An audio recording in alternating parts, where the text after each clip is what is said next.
Welcome back to the weekly news Roundup. I hope you guys are surviving the American heat wave. Of course, if you're in America. If you're not in America, please, can we have some of your weather? It's been really hot. It's so hot, my refrigerator's been climbing in temperature with the compressor on for the last 5 hours. It's so hot, my inverter will not work. We are streaming this by plugging an extension cord into my friend's garage and running a 50-foot extension cord into the back of the van, and we have our streaming computer plugged directly into that. Yeah, that is how hot it is. My inverter will not work. It's too hot. So anyway, today we have a fairly similar lineup. We have privacy. We have security. Technically, it should be scams, but I don't actually have a scam banner set up. So we'll just call it security. I was going to have a data leak, but there was really only one. I'll just give you the skinny now. If you're in LA, Los Angeles, their health data leaked because 54 employees got caught up in a phishing scam. I think they need to hire more competent people. If 54 people give up their login credentials to a phishing scam. Yeah, it was a single phishing scam. And then, of course, that caused people to get in and leak a bunch of client data. So if you're in Los Angeles, that probably applies to you. Of course, we have AI news, business, and we wrap up in Sillyville. So let's go ahead and get right on into the news. The first up, and by the way, guys, before we get into this is one of the best news episodes we've done. There is some fascinating news this week. This is great. So definitely you should click the link in the description over to the website and go and read the articles we have listed there because these are great. The first is Amazon-powered AI cameras are used to detect emotions of unwitting UK train passengers. You say, well, this is just going on over there across the pond in the UK. Of course, if you're one of my UK users, you're like, it's happening here. But what's going on here is it's not just emotion detecting. They've actually deployed a ton of AI cameras to detect a ton of different situations and scenarios. Everything from detecting if the floor is wet and needs somebody to go clean it up to who probably owns that bike versus stole that bike and doing a bunch of other little odds and ends. But the one that caught the attention of the Big Brother Watch organization is the AI cameras used to detect emotions. And the idea is to see, what do people look like? Do people look happy or sad or mad or intimidated? Under the idea that maybe it's possible somebody who looks a little nervous or something might be about to do something bad. And so might cause more need for intervention. Are people happy? You could use this to detect people's in real-time reactions to changes you might see in, pricing models or things like that. There's a lot of interesting stuff going on here. And the big take-home for me is that this is Amazon, a global company based in the United States that has these AI cameras capable of not just emotion detecting, but a ton of other things. And these are being tested right now in real time in the wild. And that is frightening itself, that why do none of us know about this? And there was some question about that. People were saying, why does nobody know about this until now? So you should definitely read through the article. It is fairly long, but it is a very nice article as to what else is going on and who's doing what. But this is, of course, tied into, I think London, if I'm not mistaken, has more cameras per capita than anybody except possibly Beijing. So that's frightening. Of course, this is also frightening. This one makes an appearance in our video tomorrow. So 11 a.m. tomorrow. Of course, if you're watching this live. If you're watching this on Sunday or something, yesterday. But we did talk about this as one of our tips to maintain better privacy. Privacy like Bigfoot, in the woods. But what this is looking at is we know that cars, Ford specifically, was caught collecting data and sending that to insurance companies a few weeks ago. This caused a big outrage. A lot of people were canceling it was the OnStar services doing it. And of course, other black boxes raised a lot of privacy awareness issues. But it's not just those services, nor is it just those little boxes your insurance company would like you to place inside of your car. What this actually has a lot more to do with is that the apps on your phone, since most people are not really amenable to putting this GPS tracker attached to your computer in your car, most people are frowning on this and they want to get that data from other sources. So what other sources? Well, Allstate created a company called Arta, or RT. I think it's RT. RT is a data analytics firm, and what RT started to do is create a whole bunch of these apps that are targeted towards people like, you see this one a lot in a lot of YouTubers shill the sponsorship of Gas Buddy. It's a free app you download. So Gas Buddy is paying YouTubers presumably hundreds, if not thousands of dollars to announce their free app. And people download the free app, and App Buddy will tell you where to get the best gas prices and things like that. Well, how's this work? Well, the app takes advantage of all the different sensors, including the GPS module, which of course you have to have turned on so it can detect the best price gas stations around you. Well, you have an app like this on your phone. Presumably you have an app like this because you're driving, and the gyroscope in a phone can tell if you are driving. You enable this app, and now you have effectively the same exact thing. You now have an app which you are signed in with your account, so they have verified who you are, and they are collecting GPS and gyroscopic data about you, feeding it back into the RD platform, which is owned by Allstate, and then Allstate takes the RD data, not only applies it to the insurance models inside their company, they're also selling it to other insurance companies. So much so that I wonder if my insurance rate went up $360 a year, which is insanely high. It was like a 30 or 40% increase over last year. I am wondering if part of that is because they don't have any of this type of data for me, and so they just say, well, we'll throw him in the higher risk setting because we don't have any app data about how he's going. I don't know. Nothing else really explains it other than, Bidenomics, which caused everything to skyrocket in price.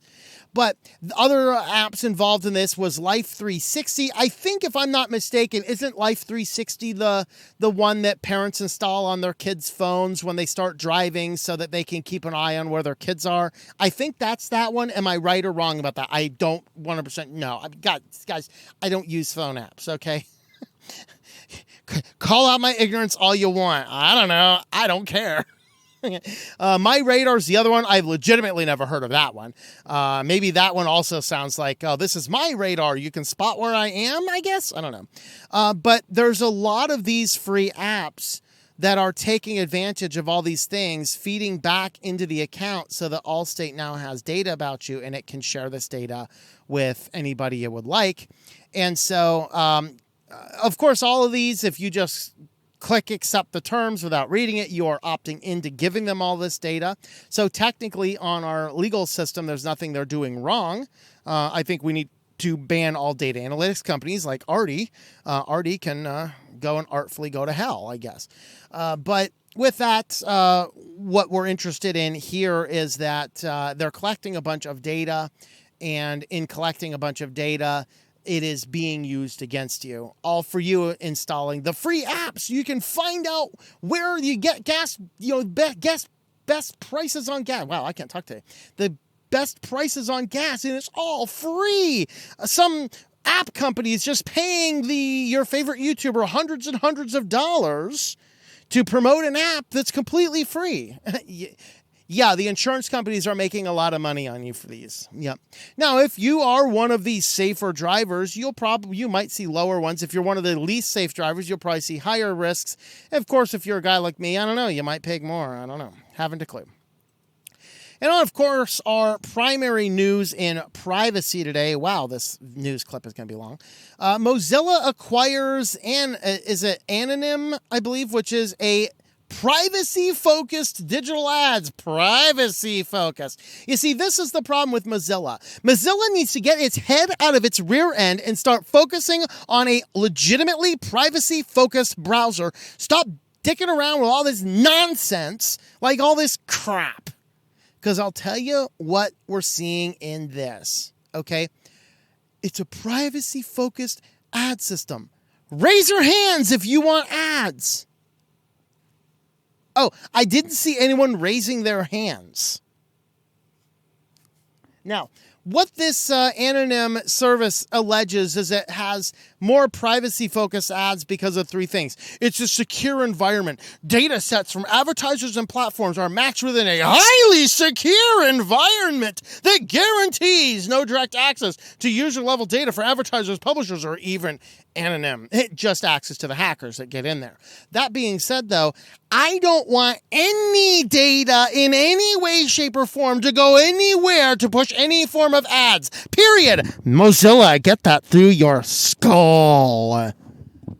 Oh my Lord, like, are they trying to completely kill the Firefox browser? Are they trying? Are they doing everything within their power to be like Republicans? Like, they will repeatedly snatch defeat from the jaws of victory. Oh my Lord, we're gonna win. Let's go and take that victory and kill it. That is what Mozilla is doing. Mozilla, nobody wants this crap. I want nothing that collects any data. I don't care how secure or private you think it is. I don't want any of this. Of course, it's anonymized analytics. The technology provided anonymized insights and models enabling advertisers to measure and improve their campaigns without compromising consumer privacy. Okay, so we are anonymizing data. We know that can't ever be de-anonymized. The last one it does is actually a positive, in my opinion. The algorithms integrate noise into the data, present the possibility of tracing data back. So this is what can prevent that anonymized analytics from getting back. But nevertheless, they're still involved in some measure to collect data and to cram it down to have a more targeted marketing now at the hands of the privacy-focused Mozilla organization. Mozilla, you need to focus on making the best browser you can. You need to stop all this side nonsense and get back to making the best browser you can. We need Firefox to stay alive. It is the only thing that is standing in the way of Chrome from having complete market dominance. But this is what Mozilla is up to. How wonderful. Well, with that, we're going to jump on over to our security news next, although I would probably say this might be more scam news, but hey, I don't have a screenshot set up for that, and it's been a crazy day. So the first is a security bug allows anyone to spoof Microsoft employee emails. That's exciting. So if you get an email from a Microsoft employee that even looks seriously legit, it may not actually be legit. You got to be really careful. Now, this was first disclosed to them a while ago, and the person who disclosed it said Microsoft effectively blew him off. He took it to other journalist groups like TechCrunch and other places who was actually able to verify this, even though Microsoft couldn't reproduce it. Other people could. Leading you to believe, like, Microsoft, what are you doing? Hiring for diversity instead of meritocracy? I don't know, whatever that's going on there. But ultimately, after a little bit of pushback and after some articles came out, then Microsoft finally started following up on it. It's kind of like everything in this world. It has to be exposed to the world on social media before a company tends to act on it. It could be like you could find your CEO literally sacrificing children on some satanic altar in the background, and nobody does anything until the video goes viral on Twitter, you know. So whatever, that seems to be the case. But that is what is going on. So be very wary of anything from a Microsoft person, unless you are a Microsoft person, which case you are. Sorry, you'll be a little confused for a while. You'll be sitting there not sure, is this legit? I don't know. Maybe I should pick up the phone. I don't know. Nobody answers their phones anymore. I don't know. Text message? No, I don't want a text message. Just an email. I'll make it. Like, this is enough to make you crazy. Jeez. And of course, our biggest scam right now, the Olympics is coming. 2024 Summer Olympics over in, is it Paris? I don't know. I don't follow sports. Anyway, the Olympics are coming up. It's in France. And scammers have already launched fake Olympics 2024 ticket websites. Don't fall for it. So as the Olympics games draw near, hackers are coming out of the woodwork. Of course, they're just creating things. Not only are they selling you a fake ticket, they're also stealing all your credit card data in the meantime. So according to the research, Paris24tickets.com is fraudulent. Do not go to Paris24tickets.com unless you seriously want to just troll a bunch of guys. That sounds fun too, you know. But it claims to be a secondary marketplace for sports and live event tickets, but all it does is steal people's money and possibly their sensitive data. Well, if it steals your money, they have effectively stolen your sensitive data. You're not doing a credit card transaction without supplying some degree of sensitive data. All right. So, of course, this is showing up the highest position in Google thanks to a malvertising campaign. We have talked about malvertising before. So, the Paris24tickets.com fraudulent website is now taking out ads because they're probably making more money by selling fake tickets and collecting your data and then turning around and selling your data on the black market than they're paying for Google ads. So, Google, this is a very good reason why people should be running an ad blocker. And yes, these scams are on YouTube too. So, when you guys can figure out how to clean all this nonsense off of your network and maybe not feed a 30-minute ad video in place of a 5-minute video I want to watch, I don't know. Maybe we'll run into a situation where the ad blockers might turn off for some more people. I don't know. What do you guys think? If you want to help support the channel, we do have a shop.switchedtolinux.com. You can pick up this really cool hat, or you can pick up this really cool mouse pad, or hey, even this really cool coffee cup is on over there. And we have that. We also have a variety of other things as well. We actually have computer bags now, and we have various coffee cups and mugs, and we even have aprons. There you go. Where were this when I had that home cooking hacks channel? Come on, I would have loved one of those. I never liked the buttons. The buttons aren't good. Don't buy the buttons. We got pillows though. Look at that. Switch to Linux pillows. Nice. They're always adding new stuff in here. I don't even know what's on over here. We have a number of different mouse pads though. Switch to Linux, you fool. There you go. So those are all at shop.switchedtolinux.com. Orders are fulfilled by Spreadshop. And with that, let's have a look at our AI news next. First up in AI news, Meta has created a way to watermark AI-generated speech. Now, we're seeing an interesting zeitgeist going around.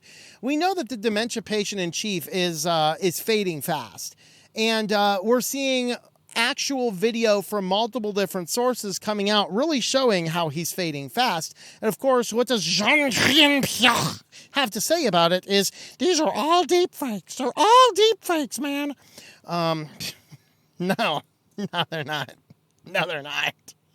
But what is interesting is Meta alleges that they can take, now this applies to audio sources. Meta claims that they can take an audio speech and identify what is AI and what is not. And the idea is that somebody might be doing a legitimate speech to give it an air of legitimacy, but they might splice out a 1-minute section with something malicious AI generated. And what they're alleging is that their new tool can identify those things and watermark those as AI generated.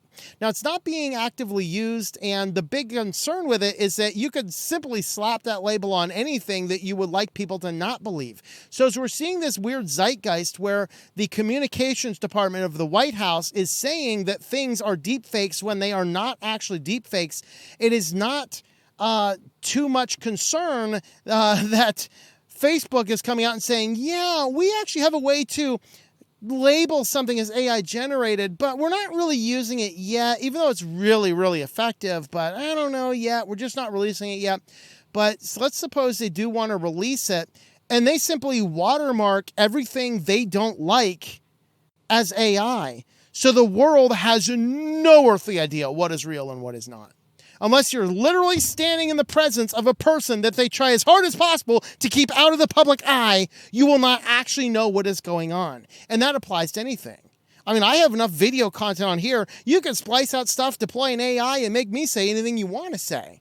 I mean, come on. You guys wanting to engage in this coordinated effort to take me off the internet, to talk about, get me to convince about how much of a jerk I am. All you guys got to do is just fake it. There's enough stuff here. Go ahead. Have fun. But that's the problem with this AI. It has been deployed on the world. There's no stopping it. There is no stopping this nonsense. I cannot see a scenario where our world continues. I also, though, believe that the end times is coming and that Christ is king and we're going to see a final battle. And, hey, some of that seems to start happening over there in the Middle East right now, too. I don't know, depending on what your interpretation of Revelation is. But I got to say, we're getting really close to that end time. So, I don't know, maybe this is the end. Maybe that Antichrist is an AI-created being. I don't know. We'll speculate that in other places, though. I did want to include this one, though. This is Abridge. It is a medical AI startup. And what concerned me most about this is the big corporate hospitals are singing praises of Abridge. So I asked people on the supporter stream last night, or the off-air hangout afterwards. I said, does anybody have anything positive to say about corporate hospitals? Now, if you find a charity hospital or a small regional hospital, you might still find some good work there. But most of those have been bought up and bought out by the big corporates. We have out here, the big one is UPMC. Is it Pittsburgh University? Is it UPMC? I think University of Pittsburgh Medical Center or something.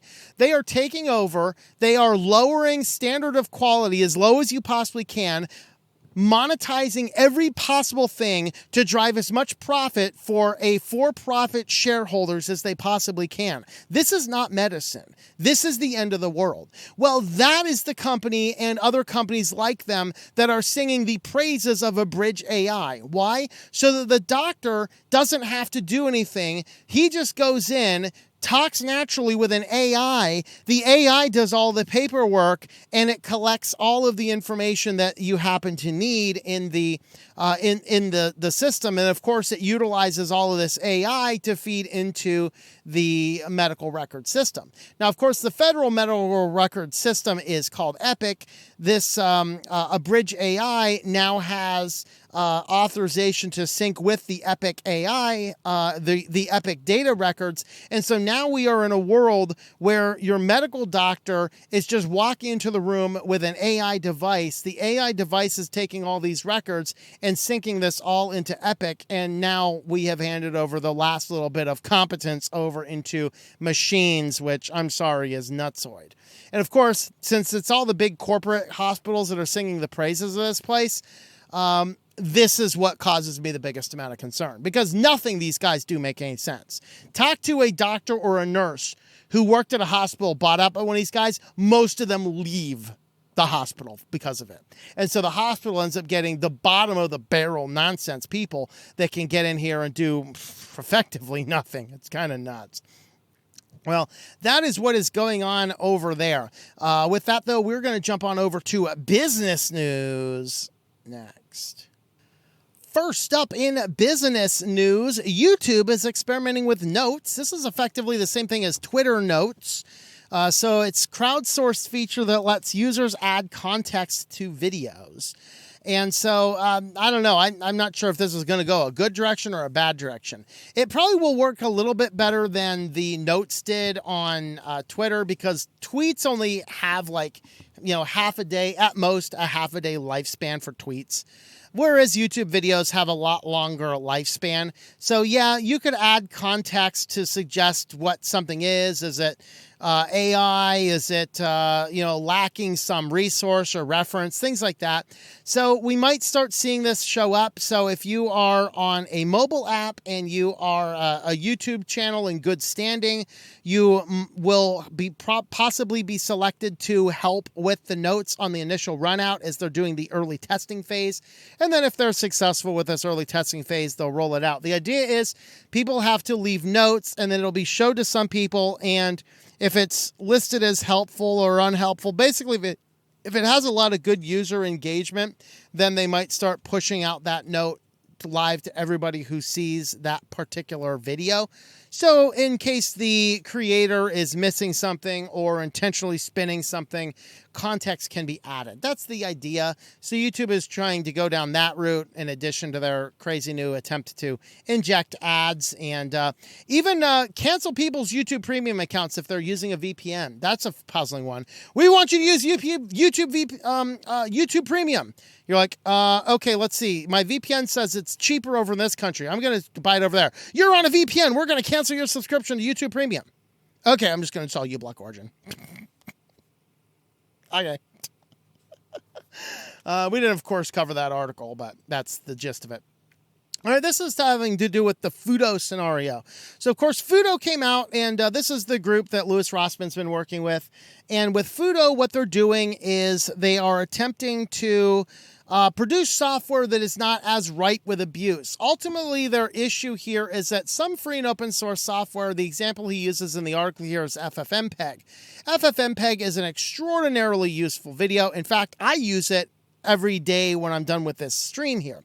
Because what I end up doing is I take the stream, and since sometimes I go crazy and start screaming and stuff like I did back on the Firefox part, what I do is I extract the audio from the video and I normalize it and process it and make it all uniform sound throughout, so the screaming isn't super high and the quiet parts aren't super low, and I reprocess that in Audacity. Well, instead of reprocessing the video, which takes forever, with FFmpeg, you can simply say, here's the video stream, remove the existing audio stream, and add this one in place of it. And so I can go ahead and use FFmpeg to take my video, process my video, fix the audio, and then simply run one command that takes 1 minute to swap out the old loud and disjointed audio file for the good, happy, normalized one. FFmpeg is a seriously powerful program for things like that. Well, FFmpeg is also used by nearly every video hosting platform, and companies like YouTube, they could not survive without FFmpeg, and rather than buying or paying FFmpeg people by giving them a donation of millions and millions of dollars for their amazing work, they basically contribute a Google programmer here and there to fix a few things that they want fixed with it, and that's about it. So what Futo is concerned with, and this is a programmer who was very successful, ended up becoming a millionaire or billionaire, and built this company around the idea that he wanted the community to be able to benefit from open source software like FFmpeg, but he did not want corporations to be able to make billions of dollars on it and simultaneously abusing their customer base while using it. That's really what was at the behind this in this circumstance. And so what they're doing is they're creating software under this newer license, and the problem is they tried to, in early on, I guess they didn't understand what the open source, the common known definition, common used definition, or even the very clearly written definition of open source software is. And they wanted to quibble over calling their software open source, but not abiding by the open source licenses. And the problem we have with that, of course, and as I listened to their video explaining this, the issue that I took with it is that we have to have some common core of definitions. This is why the American society and even the Western society is collapsing right now, is we can't even come to the table and define simple things like what is a woman. If we cannot come to the table and define simple terms, our entire society will collapse. This is something we've known for years ago. R.C. Sproul said in a sermon in the 80s, if we lose the common definitions of basic things in society, our society inevitably is going to collapse. And indeed, that is really what the goal is in many of these instances, is for our society to collapse in many of those ways. And so ultimately, in my opinion, what we need to do is come back together with clear definitions in mind. Clear definitions in mind. And that is really where Futo stumbled the ball, because they did not want to accept Open Source Initiative's definition of what open source means, even though they've been setting the standard for what open source means for decades. If you want to have a different license, fine, just don't call it open source, because open source means things. And there are a number of different open source licenses, but they were concerned with that. And this caused a little bit of an uproar. Of course, Brody did an excellent video about it. And then we saw a lot of other discussion about it. It caused Louis Rossman to come out and do videos on his channel and on Futo's channel about it. And even Louis Rossman does not like the licensing that they're used in some respects, because he thinks that it's too close to what's being done with with some of the other companies where they can change it on a whim, and that's problematic. So ultimately what they have decided they're going to do is they're not going to use the word open source anymore. What they are actually going to do is they're creating effectively a new license that they are calling Source First. And it effectively is like open source, except if you're using it for commercial purposes, it has further restrictions. But if you're not using it for commercial purposes, it has fewer restrictions. It's effectively, as Salbu, who is very knowledgeable about all the different software licenses, we were having a good conversation like this. He actually says that what they've come up with their Source First is effectively the exact same thing as a shareware license. And I'm not a license guy that knows the fine ins and outs of all the different licenses. But here's ultimately what Source First means. Number one, users are allowed to see the source code of all software. They are allowed to modify the source code for their own use and redistribute it freely. Again, though, without commercial application. And that's the thing that's missing from this list, but it is clear in their direct product licenses. And it is clear in specifically the third paragraph. This is ultimately what is the core of what they're trying to do. They say, we believe the current models have failed. We are experimenting with the new ways of doing things. Part of this experiment was creating an alternative license that allows us to demand compensation for commercial use. It is a problem that YouTube can make $31 billion in revenue while offering projects like FFmpeg nothing but a few programmers for Google's Summer of Code in return. This is not a fair exchange of value, and we do not want that for our software. So there is a commercial element in this, although I argue it should have been in this bullet list. But it's not, but it's very clear from listening and reading the whole of the post. Number three, ensure our software is not limited to use by a particular organization. In other words, the software can be taken and used explicitly for them. Number four, demand any client I do not understand this one. Demand that any client we release that requires a server also release the server software under the principles as free client. I think what that means is if our software is running on a server, you have to provide all of the code that is running on the server. The idea is we don't want anything running on our software that people don't know is running or can't see what it is. I think that's what it is. Number five, avoid the integration of crypto scams.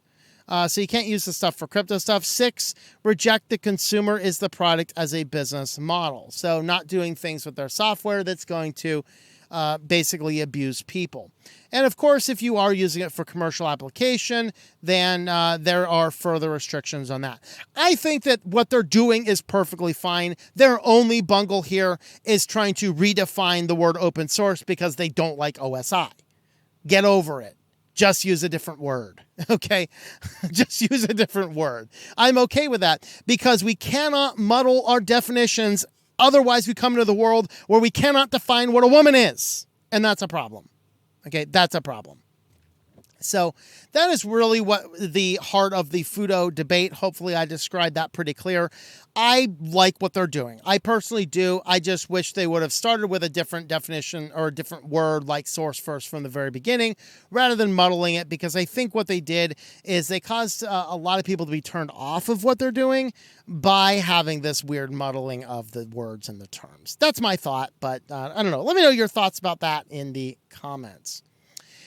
And our chief article today is really good news out of Canada, and hopefully this is something that causes a ripple effect in the rest of the world. Kind of like, UK is fighting the encryption stuff, and if they're successful, it will have a really negative ripple effect on the world. This is a really positive ripple effect on the world. So I don't know what in the world happened where the phase of the moon lined up with a lightning strike across a unicorn flying through Canada to cause a place like Canada to do something good with their legal system. But it happened. It did. It happened in Canada. So copyright, basically some people took the current interpretation of their copyright to the Canadian courts.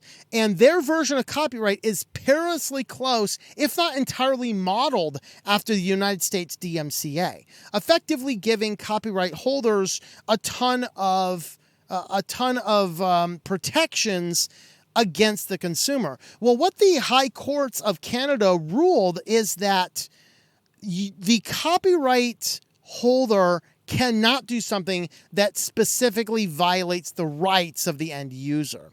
So effectively what this means is this is that one thing I've been calling for in the United States. An end user may not take your copyrighted work, encrypted or otherwise, and distribute it. That is still in the law perfectly fine. Harsh penalties for people who do so. But if I, as a consumer, have purchased an item that is somehow DRM locked, and it says I've purchased the item, you cannot take anything against me to allow or to disallow me to basically format shift that for my own private consumption. In other words, if I buy, the example they use in the article here is the ebooks. So it says down here, technically refers to anti-circumvention measures. The rules provide legal protection against circumvention of technologies such as anti-copying on ebooks or DVDs. So the DRM and encryption on ebooks and DVDs that can be used to limit access or distribution. The digital lock rules proved controversial around the world because of fears they would alter copyright balance, designed to provide creators with appropriate protection for their works and ensure the public enjoyed access for those works. So what it moved down to is the classic example is the user might be entitled to copy a portion of a chapter in a book, but if the book became an ebook with digital lock, the publisher could use technology to stop the copying of what was otherwise permitted under the law. So if the user sought to circumvent or bypass the technology to assert their rights, the act of circumvention itself would become an infringement, even if the underlying copying was itself permitted. So in other words, I have an ebook and maybe I don't want to read it on my Amazon Kindle because I realize that Amazon is causing a lot of negative things, but I have a phone and I'm learning about open source software and I have the FB reader available on, open source platforms to read ebooks. The law effectively says anything I do to take that DRM encrypted book on Amazon and extract a book for my own personal use on any device I want to use to consume that is now perfectly legal in Canada. So the same thing with a DVD, because this is that dubious thing in the United States. Technically, we have two competing laws. If I buy a physical copy of something, I have the right to do to that physical copy what I would like. Well, do I have the right to take that physical copy of something, make a copy of it so I can easily consume it? So in my van, I don't carry around 400 discs in a DVD player when I want to watch a movie. I can take my 400 movies, put them on a little zip drive, or not a zip drive, that's how old I am, on a little USB drive, and have all of those movies on one. I'm not distributing them. I'm not giving them to other people. I'm not even sharing them. I'm not displaying them publicly. It is explicitly for my own personal, private, legal use. We have two conflicting laws, and what Canada said is these two conflicting laws cannot harm the consumer. So if the two conflicting laws happen, the consumer's rights win. Now, once the consumer asserts his rights and starts abusing the copyright holder, now the laws kick back in for the copyright holder. So I can't take my DVD, extract my file, and then throw my file up on a torrent site because now I am violating the copyright of the original copyright holder. And so that's really the question that Canada solved. They solved this, and yay. This is exactly the type of stuff that we need in the United States, because we need clarity on these laws so that they can't just be like, let's see, here's a guy, let's lock this guy up for hundreds and hundreds of years because he has digital copies of movies. Well, I have all the DVDs to those. Yeah, but they're locked with encryption. It's an untested law. We don't know. So that is really what is at the gist of that very fascinating ruling, though.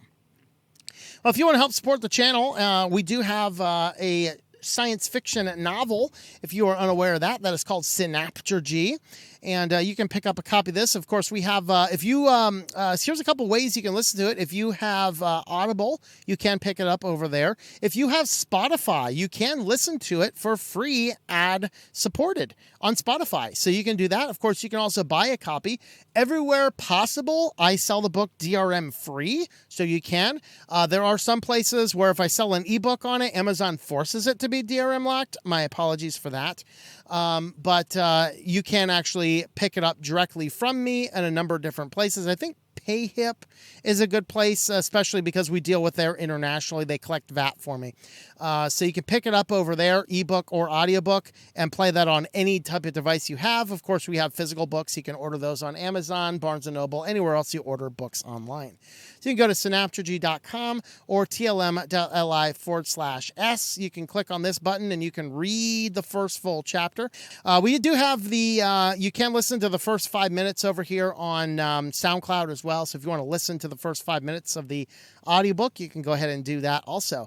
That is Synaptergy science fiction. It is family friendly. So if you're looking for a good science fiction novel for a young person in your life, there is no swearing, vulgarity.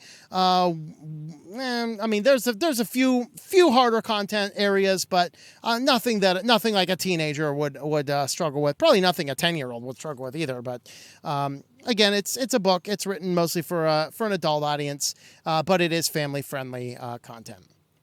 And with that, guys, your favorite place and mine, and we have a great Sillyville this week. Let's go ahead and dive on in. First up, of course, since the Koofies and everybody went home and work remote, and then all these companies are like, we're doing amazing. We haven't skipped a beat. Remote work is awesome. And everyone's like, man, remote work is awesome. I love it. Everyone wanted to switch to remote work. I actually have friends that were like, I do not want to work remote. I couldn't work remote, all this. And now I talked to her last and I'm like, don't take my remote work away. She's like, I sit at home. It's peaceful. I can listen to stuff while I work. I have my dog sitting at my feet. I can eat at home. I'm not driving into the office. I'm not dealing with traffic. I'll tell you, I understand there are some people that cannot work from home. I'm not one of those people. I can work from home. I have worked from home for 15 years and I do a pretty good job of it. But that being said, Dell is one of the many companies that are like, you got to return to the office or else. Over half their workers said, or else, Dell, you're not taking my remote work home. Now, the or else here was that workers who stayed remote said they would no longer had a path to be promoted, so they'll be stuck in wherever they are. But most of them said, yeah, I'm just interviewing for other jobs, so whatever that happens to be worth. So there you have it. Dell's laid down the ultimatum, and the worker said, yeah, I don't care, bro. Give me your worst. Okay, you can keep working from home. You just won't be promoted. Okay, I'll look for another job. So there you have it. Well, I am very happy to say that McDonald's has killed its AI ordering system. So if you were one of the unlucky people who went up to McDonald's and had to try and do a drive-through order with AI, no longer. They are tearing all of those out. By the end of July, no more of these AI ordering systems will be left. So you'll actually get a real person again. The problem, of course, was that the AI couldn't figure out what in the world was going on, wanted to add bacon to ice cream and give people thousands of chicken McNuggets, things like that. It's like, who am I feeding? The entire town? So we had a couple different videos here. This one, so they have 2 10 McNugget orders, and now they have, I think it was 10?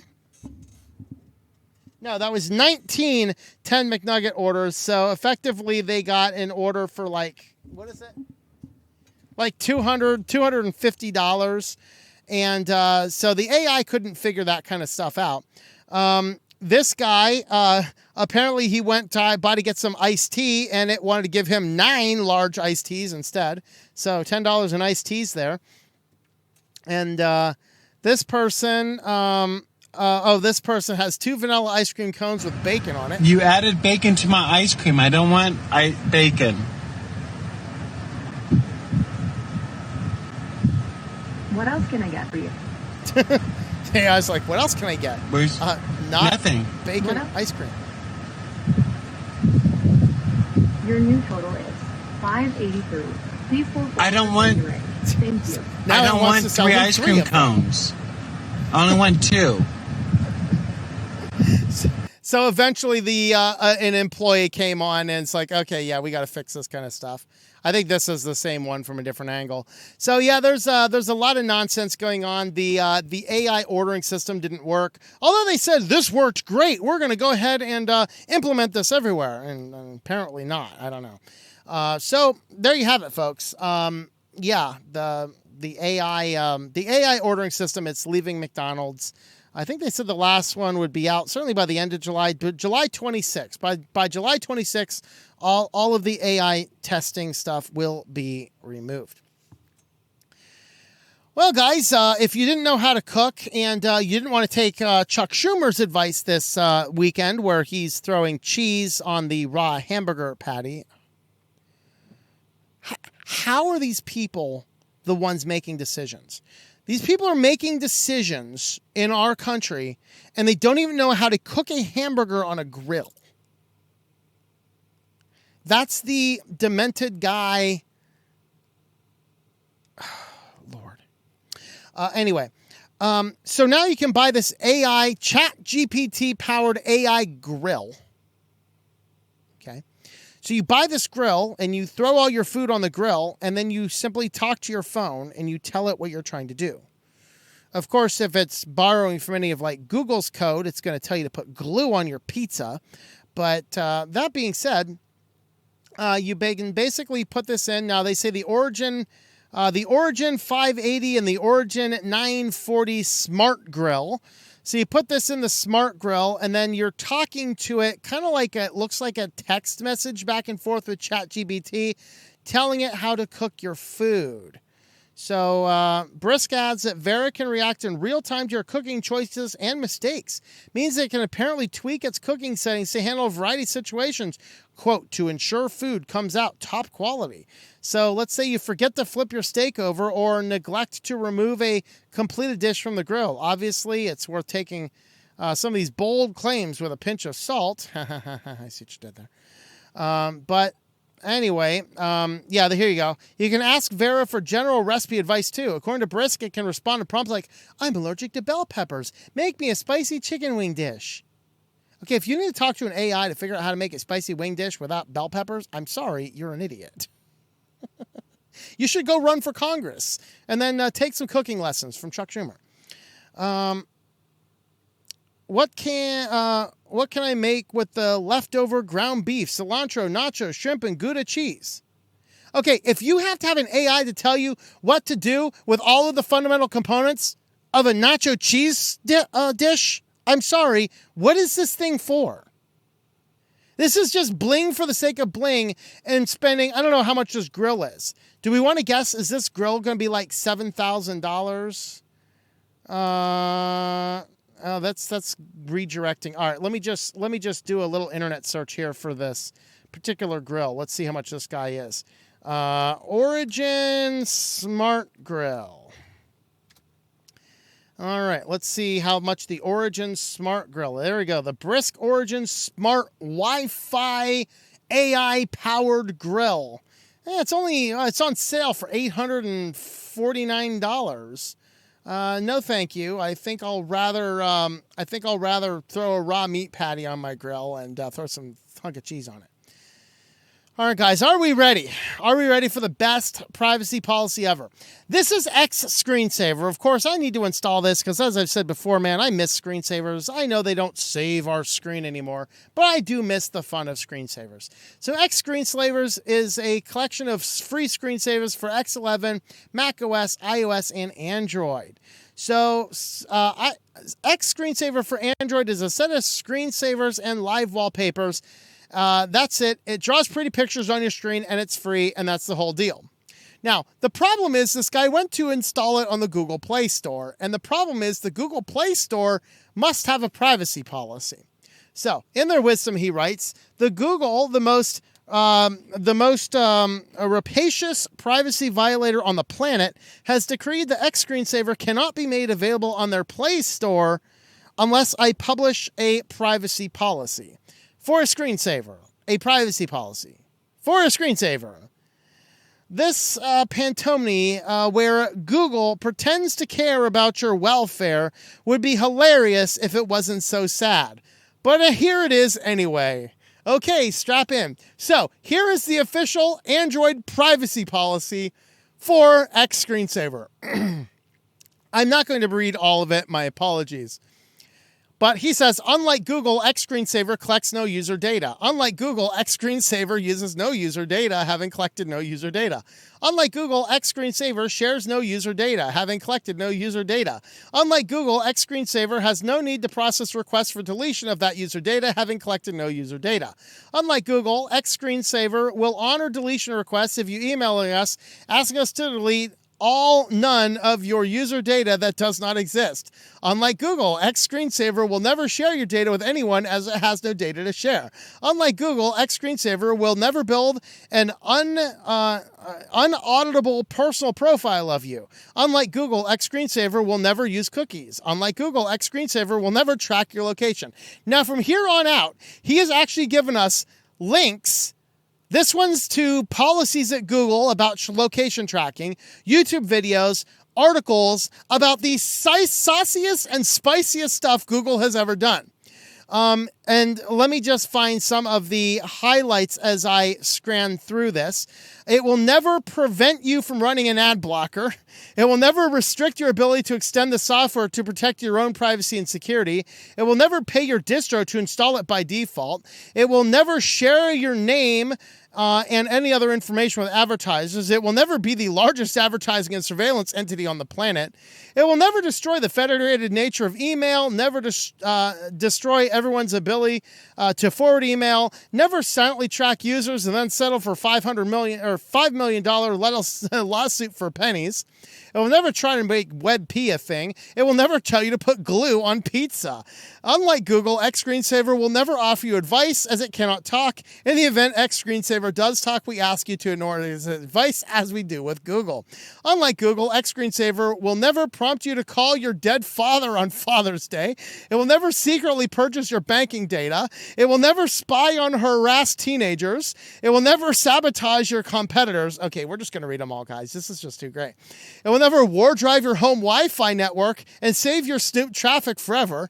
It will never contain a hidden microphone, lock you out of your own files because they might contain something inappropriate.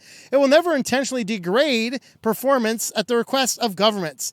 It will never help governments spy on their own citizens. It will never become a U.S. military contract, never become a foreign military contractor, never collaborate in genocide, never fire anyone for protesting genocide, never partner with fascists, never donate $250,000 to Donald Trump's inauguration party, never partner with an authoritarian petrostate, never participate in eugenics, force you into a binding arbitration, never bribe the government to avoid a trial by jury. That was just last week. Never team up with Facebook against antitrust. It will never block your app because you cooperated with an antitrust investigation. It will never sponsor a conference promoting climate change denial or donate to climate change deniers. It will never use your money to fund and promote misinformation sites. It will never report you to the police for trying to get medical care. That was the one where Google opened a CPS investigation on a man because his doctor said, send us a picture of your child's medical issue. It will never report you to the police for riding a bicycle. Never profit from directing you to misinformation sites about abortion. It will never exfiltrate and monetize your private health records. It will never collect the user data of children without their parents' consent. It will never use everything you've ever posted for AI training, regardless of your copyright. It will never bake a user tracking advertising platform directly into a web browser. It will never turn a web browser into a persistent threat to privacy and democracy. It will never keep car crash data secret because it's better for the business if competitors robots kill more people. It will never target and lie to suspecting homeless people for facial recognition project. It will never leak your secret product details. It will never age restrict to your squeeze toys. Yikes. It will never block your video, explaining why video blocking systems always block videos it shouldn't. It will never block your video because your washing machine bleeped. It will never block your video because of a copyright claim on white noise. Yes, that really happened. It will never kill Reader. It will never have a graveyard. Unlike Google, X Screensaver will never immediately and automatically block your transformative and fair use video because of a spurious automated false copyright claim by the content mafia, and then take 4.5 months to restore your video and then wait 9 years to do it all over again. It will never delete your drawings of ASCII penises. Don't click that link, guys. It is a very realistic penis in ASCII code. It is a shockingly good-looking penis in ASCII code. Well, that's a clippable thing. All right. It will never block access to speech by the president because of spurious or automated or false copyright claims by the content media.